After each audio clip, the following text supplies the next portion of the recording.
Pourquoi rions-nous dans des moments de désespoir? Cette question pourrait nous sembler anodine, mais elle prend une toute autre dimension quand on pense au Joker, ce personnage emblématique du cinéma. Le rire, pour lui, est une arme, un cri de détresse et de révolte contre une société qui l'a marginalisé. Alors, que dit vraiment Joker sur notre monde et sur la nature humaine? Aujourd'hui, nous allons plonger dans l'univers troublant de ce film, en explorant la psychologie du personnage, son évolution et ce qu'il symbolise dans un contexte plus large.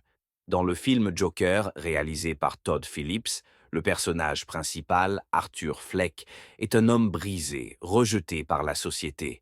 Il souffre de maladies mentales, est isolé, humilié, et peu à peu, la violence en lui prend le dessus. Ce n'est pas une simple histoire de méchants contre gentils, c'est un reflet déformé de notre société contemporaine. La question est simple.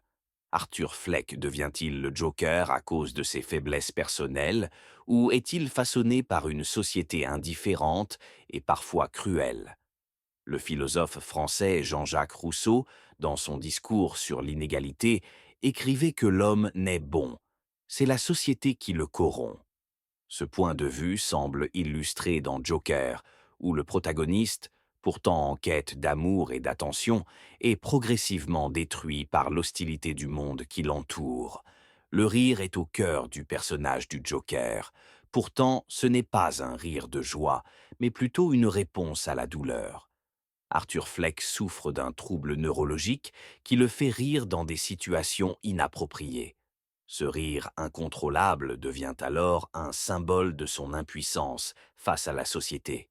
Mais au fil du film, ce même rire évolue en un outil de résistance. En se transformant en Joker, il reprend le contrôle de ce qui le marginalisait et l'utilise pour défier l'ordre établi. Sigmund Freud, dans son ouvrage Le mot d'esprit et ses rapports avec l'inconscient, explique que l'humour permet de libérer des tensions psychiques.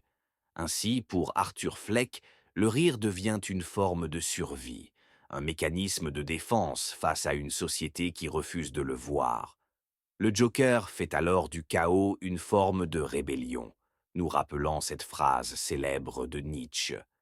Celui qui lutte contre des monstres doit veiller à ne pas devenir monstre lui-même. Le succès de Joker ne repose pas uniquement sur la performance magistrale de Joaquin Phoenix, mais aussi sur la résonance du film avec notre époque.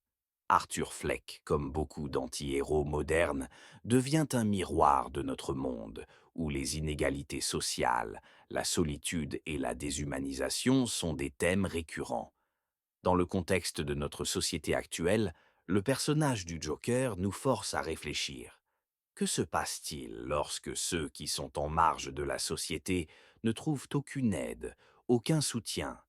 Et si notre indifférence collective était en partie responsable de la création de figures aussi destructrices que le Joker? La philosophe américaine Hannah Arendt écrivait que la banalité du mal n'est non pas de monstres, mais de gens ordinaires, dans des circonstances spécifiques.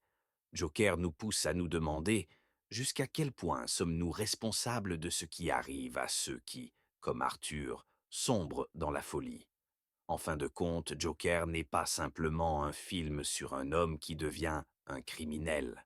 C'est une réflexion sur les structures sociales, sur la manière dont la marginalisation et l'indifférence peuvent transformer un individu. Le Joker n'est pas une simple figure du mal, il est le produit d'un système brisé. Alors, la question que je vous pose aujourd'hui est la suivante. Si le Joker est un reflet déformé de notre société, que dit-il vraiment sur nous?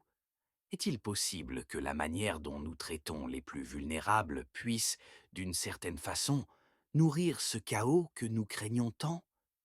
Cette réflexion ne se limite pas à l'écran. Elle concerne chacun d'entre nous et la manière dont nous choisissons d'interagir avec notre monde. Pensez-y.